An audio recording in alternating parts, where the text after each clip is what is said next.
Let me give you a Bible philosophy that teaches how to get whatever you want. That's the title of the next set of notes. How to get whatever you want from the Bible. Now again, I'm an amateur when it comes to the Bible. I'm not a pro. But this I can quote, and I think that'll be sufficient. How to get whatever you want. Here's what it says if you're ready. It says, ask. That's it. End of notes. Ask. If there's one art in life to learn extremely well, that's got to be one of them. The art of asking. What does ask mean? Ask means, what do you want? And the formula is staggering. It says ask and what? A guy ought to look into that.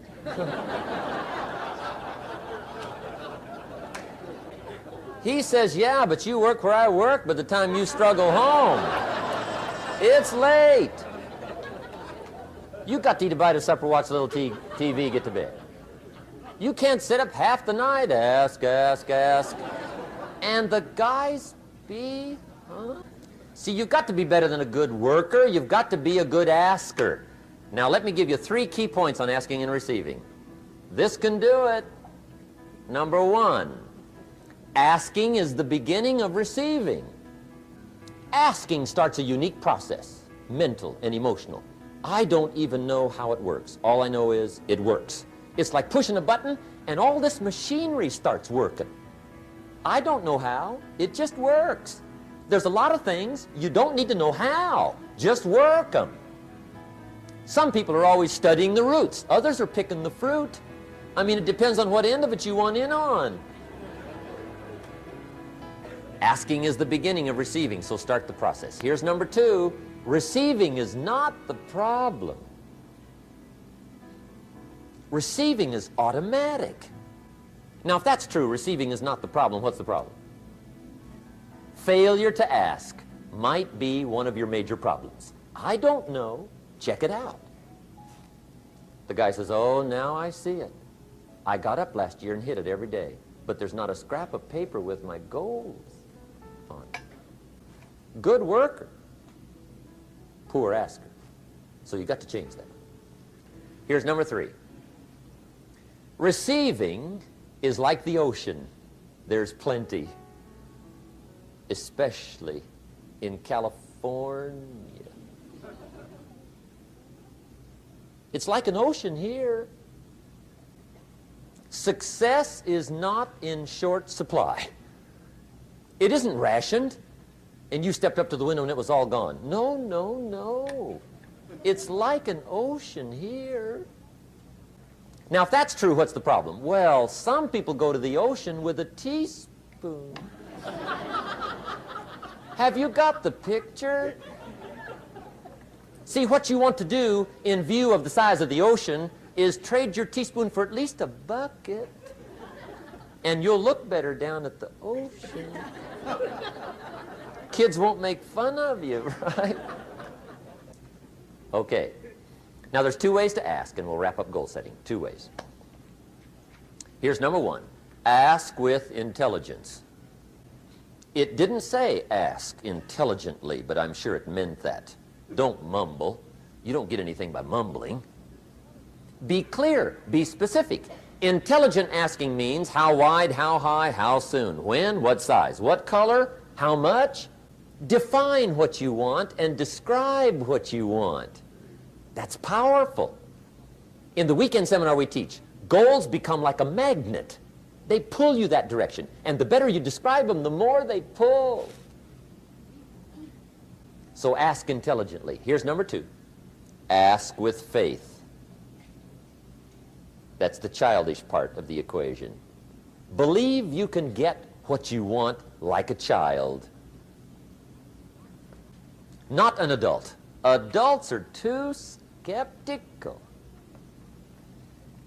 So the formula really reads, make plans like an adult and believe in them like a child. And the most incredible things will happen. Just try it for 90 days. Just try it. You can always go back to the old ways. Just try it. Just 90 days, 90 days.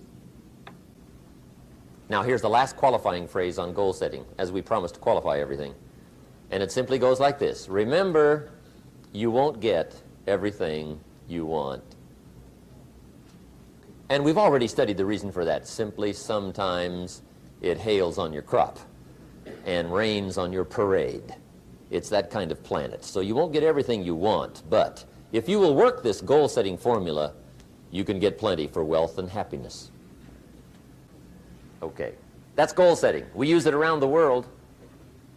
We recommend it. Now, maybe it won't work as well for you as it has for me. I don't know. Maybe not. But what if it did? You got to try. Now, why would we pay somebody only $4 an hour? They're not very valuable to the marketplace. Now, we got to make that distinction, to the marketplace. Might be a valuable brother, a valuable member of the community, valuable member of the church, valuable member in the sight of God, to the human family, of course, those kind of values. But to the marketplace, which is called what? Reality. Reality is, if you're not very valuable, you don't get much money. Those are called the facts. I mean, that's how that is. Well, then how do you get more money? Simple answer. Somebody says, well, I'll go on strike for more. Well, here's a major problem with that. Here's a major problem with that. You can't get rich by demand. Somebody says, well, I'm waiting for a raise. I'm telling you, it's easier to climb than to wait for a raise. Why not just become more valuable rather than wait? I'm telling you, that's the key to all good things. Becoming more valuable. Why would we pay somebody $400 an hour?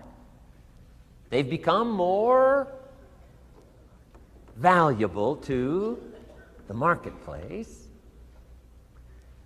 See how this works? I'm telling you, this stuff is so easy. This is America. This is a ladder. How far is it from 4 to 5? I'm telling you, it's not far. $4 to $5 an hour? If you work for McDonald's, haul out the trash, they'll pay you $5 an hour. If you whistle while you haul out the trash, they'll pay you $5 an hour. I'm telling you. You'll get an extra $1 just for a good attitude. Yay, McDonald's. Wear the hat. It's incredible. $5. And then you just keep becoming more valuable, more valuable, more valuable.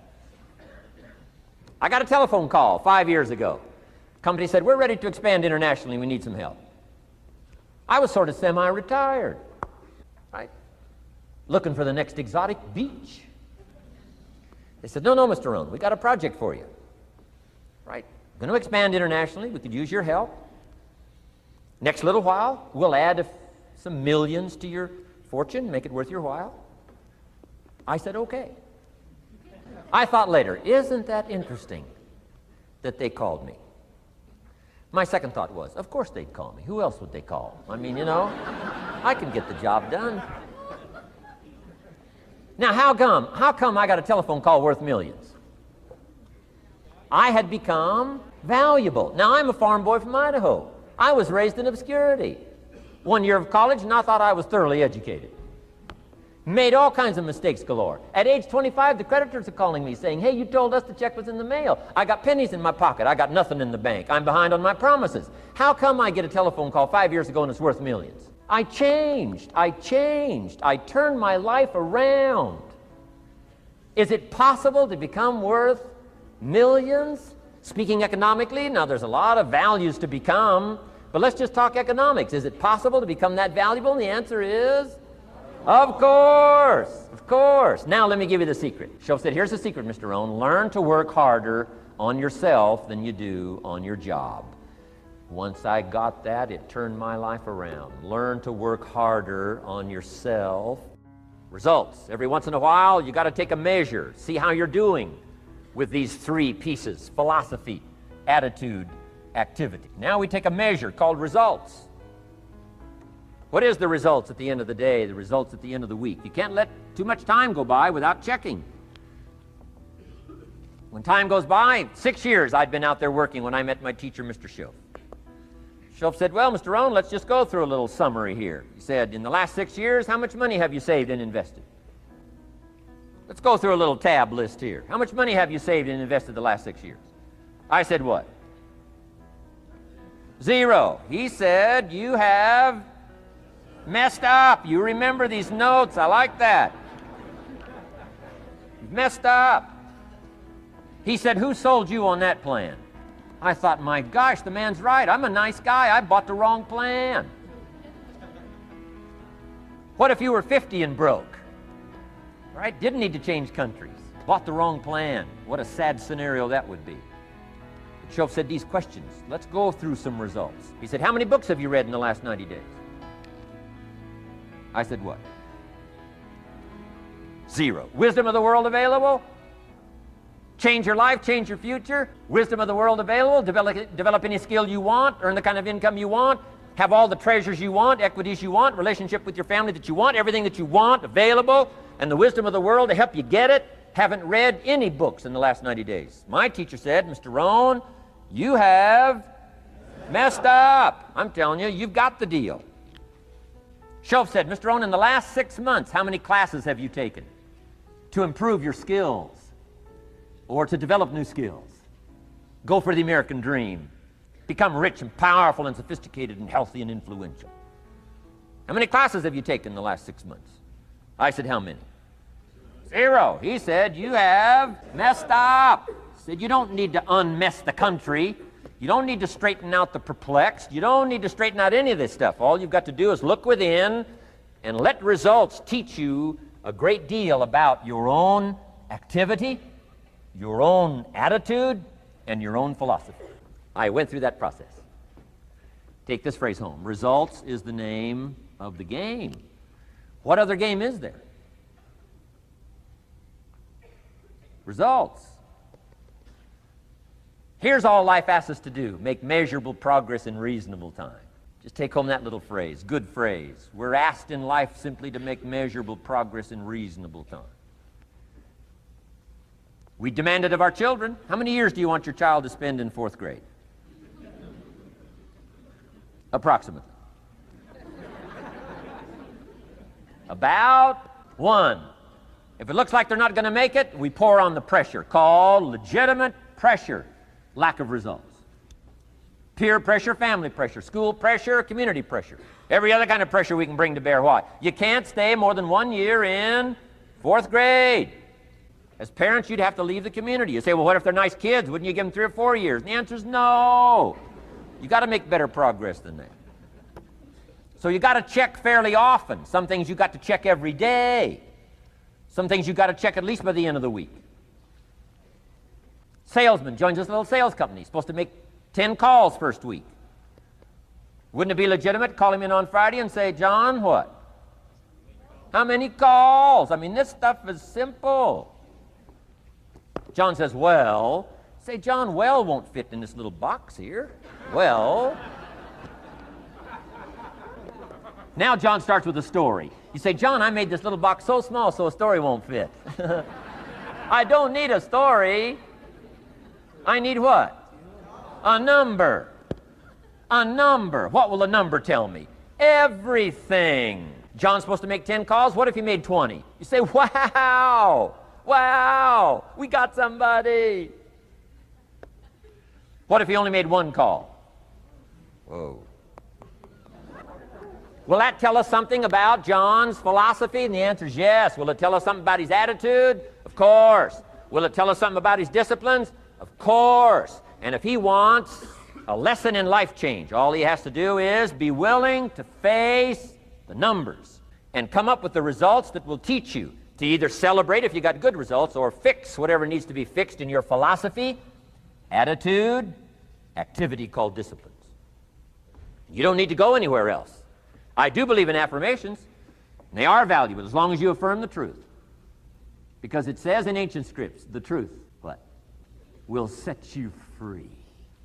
Free to do what? Amend your errors and pick up new disciplines. That's what the truth is for, to help us amend our errors and pick up the disciplines for life change. That's what the truth is for. So I do believe in affirming the truth. If you're broke, best thing to affirm is, I am broke. You put that up on the refrigerator where you can see it every day. I mean, that's how you do that. Now, if you need a little additional affirmation, you just put up there, I'm 40 and broke. I mean, you know, that ought to do it. And if you need just a little more, put up there, I live in America and I'm 40 and broke. That's enough to turn your life around. It says, hey, something is wrong. Somewhere I have messed up. And I'm telling you, if you'll start with that, it's called the process of life change, and it doesn't matter how small the process is to start. One discipline starts it, and then one discipline feeds another, and the first thing you know, you've got this whole cycle in an upward positive motion. And it's called life change. It's called income change. It's called health change. Relationship with your family change. Equities unprecedented that you can have in numbers that will stagger the imagination if you do not curse what's available and start amending what's possible to get the results that you want. I don't think I can put it in. Let me give you the day that turns your life around as quickly as I can. I got 4 parts to the day that turns your life around, and then we're finished for the day. Number 1, disgust. Disgust. Disgust is a negative emotion, but it can have a very positive, powerful effect. Disgust says, I've had it. What an important day that could be. I've had it. Wow. I met a beautiful, powerful, accomplished executive lady in New York. The company invited me to come in. This lady was a vice president, extraordinary lady. I got to know her and I found out her story. I said, how did you get here? Big income. And she never went to college, never went to university. I said, how did you get here? Executive, powerful, income. She said, well, let me tell you part of the scenario. She said, when I was a young mother a few years ago, she said, one day I asked my husband for $10. And he said, what for?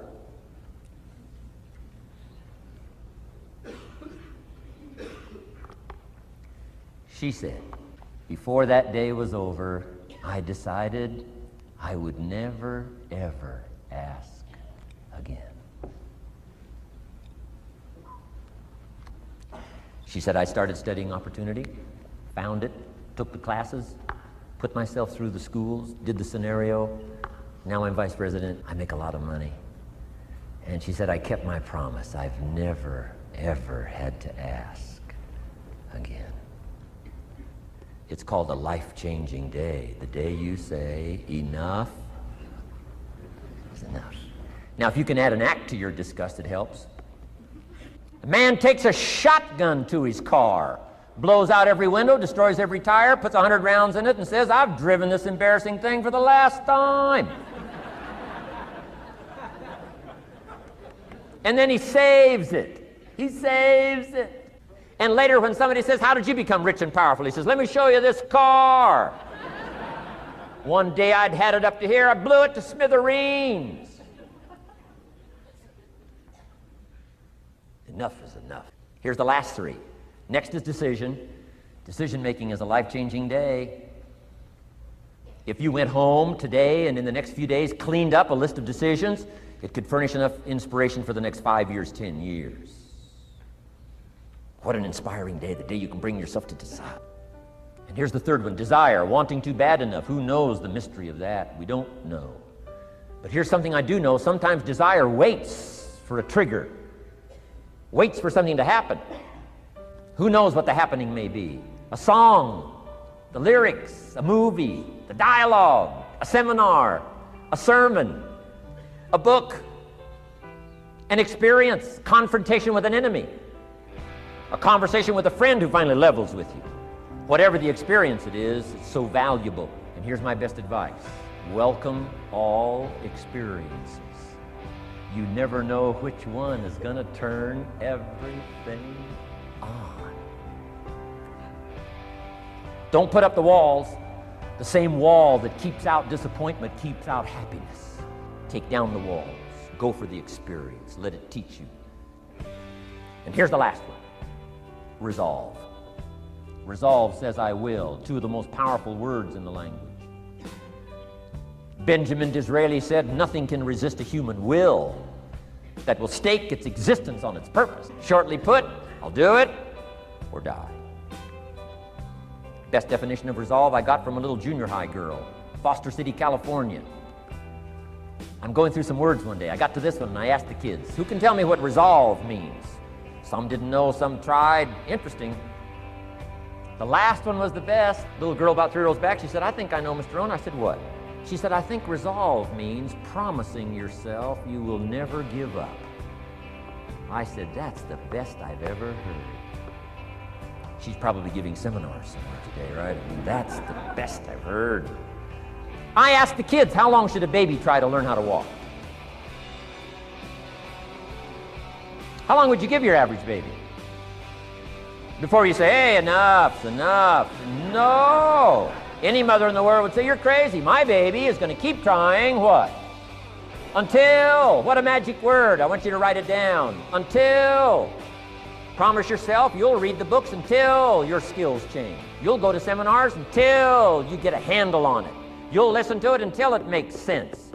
You'll go for it until you understand it. You'll practice it until you develop the skill. Never give up until, however long that is. Step by step, piece by piece, book by book, word by word, apple by apple. Walk around the block, walk around the block. Go for it. Don't miss the chance to grow. And resolve that you'll pay the price until you learn, change, grow, become. Then you'll discover some of life's best treasures.